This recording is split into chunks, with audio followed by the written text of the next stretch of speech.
தமிழ்நாட்டில் வெயில் உச்சத்தை எட்டியிருக்கும் நிலையில் அதனால் ஏற்படும் பாதிப்புகளை சமாளிப்பது குறித்து விவரிக்கிறது இந்த சிறப்பு தொகுப்பு. அக்னி நட்சத்திரம் தொடங்குவதற்கு முன்பே தமிழ்நாட்டில் வெயிலின் தாக்கம் உக்கிரமடைய தொடங்கியிருக்கிறது.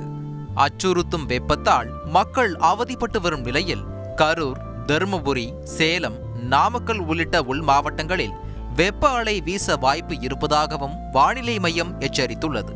இந்த நிலையில் வெயில் காரணமாக வயதானவர்களும் குழந்தைகளும் அதிக அளவில் பாதிக்கப்பட்டு வருகின்றனர். இப்போ மக்கள் காலையில் 8 மணிக்கு மேலே வெளியில் வர்றதுக்கே பயப்படுறாங்க. ஏன்னா வெயிலுடைய உக்கிரம் அப்படி, அந்த வெயிலுடைய பாதிப்பு தாங்க முடியாமல் தோளில் கொப்பளங்கள்லாம் இப்போ வர ஆரம்பிச்சிருச்சு. அதனால் மக்கள் பயந்து வீட்டுக்குள்ளேயே இருந்துடுறாங்க. வெப்ப அலை வீசக்கூடிய இடங்களில் காலை 11 மணிக்கு மேல் மதியம் 3 மணி வரை குழந்தைகள், வயதானவர்களை வெளியில் அழைத்து செல்வதை தவிர்க்க வேண்டும் என மருத்துவர்கள் எச்சரிக்கின்றனர். பெரியவங்களாம் வீட்டை விட்டு வெளியில் போகிறதே இல்லை. ஏதாவது உடம்புக்கு சரியில்லாமல் வந்துக்கிட்டே இருக்குது. ஏதாவது குடிச்சிக்கிட்டே இருக்கிற மாதிரி தான் இருக்குது. கொஞ்சம் நேரம் விட்டாலுமே நாவறட்சி ஆயிடுது. அப்படியே புரியாமல் வந்துடுது. அதிகமாக சாப்பாடு பிள்ளைங்களுக்கு கொடுக்குறத விட அவங்களுக்கு லூஸ் மோஷன் அதிகமாக போகுது. வெயிலுக்கு அதுக்குமா எதுவுமே சாப்பிட முடியல. ஒரு லைட்டாக மோர் மட்டும் தான் குடிக்கிற மாதிரி இருக்கக்கூடிய, மற்ற ஏதோ காரமாக அதை சாப்பிட லூஸ் மோஷன் போயிடுது. தாங்க முடியவே இல்லை சுத்தமாக.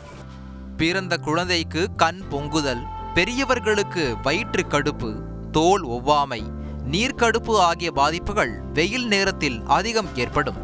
அதீத வெப்பத்தால் ஏற்படும் ஹீட் ஸ்ட்ரோக்கை தவிர்க்க குளிர்ச்சியான இடங்களில் இருப்பது அவசியம் எனவும் மருத்துவர்கள் கூறுகின்றனர்.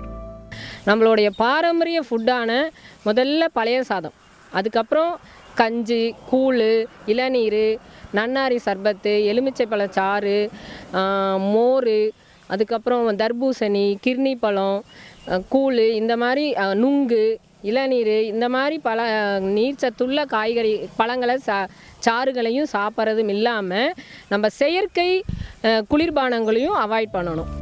வெயில் காலத்தில் உணவு முறைகளிலும் மாற்றம் வேண்டும். மதிய வேளைகளில் தவிர்க்க முடியாமல் பணிக்கு செல்லும் நபர்கள் கையில் கட்டாயம் தண்ணீர் வைத்திருக்க வேண்டும். உடலை குளிர்விக்கும் ஏதாவதொன்றை கையில் வைத்திருக்க வேண்டும் என மருத்துவர்கள் குறிப்பிடுகின்றனர். நுங்கு தோல் தேய்க்கிறது, சோற்று கற்றாழை தேய்க்கிறது, இந்த மாதிரி குளிர்ச்சியான இந்த மண், அதாவது நல்ல இயற்கையான மண் வகைகள்லாம் நம்ம உடம்புக்கு பூசுறது, இந்த மாதிரி விஷயங்களையும் செய்யலாம். இயற்கை இதில் அந்த மாதிரி ஒரு சிகிச்சை முறைகளும் இருக்குது. அது போக நம்மளுடைய முக்கியமாக யார் யாரெல்லாம் இதில் கவனமாக இருக்கணும்னா, கர்ப்பிணி பெண்கள், முதியோர்கள், குழந்தைகள் எல்லாருமே அதிகமான வெப்ப சூழலுக்கு அவாய்ட் பண்ணிக்கணும். பொது இடங்களில் ORS பாக்கெட்டுகளை விநியோகம் செய்யவும், நீர் பந்தல்களை அமைக்கவும் தமிழக அரசு மாவட்ட நிர்வாகங்களுக்கு உத்தரவிட்டுள்ளது. இது போன்ற சேவைகளை பயன்படுத்திக் கொண்டு சுட்டெரிக்கும் கோடை காலத்தை பொதுமக்கள் பாதுகாப்புடன் கடந்து செல்ல வேண்டும் என மருத்துவர்கள் வேண்டுகோள் வைத்துள்ளனர். செய்திகளை உடனுக்குடன் தெரிந்து கொள்ள உடனே சப்ஸ்கிரைப் பண்ணுங்க.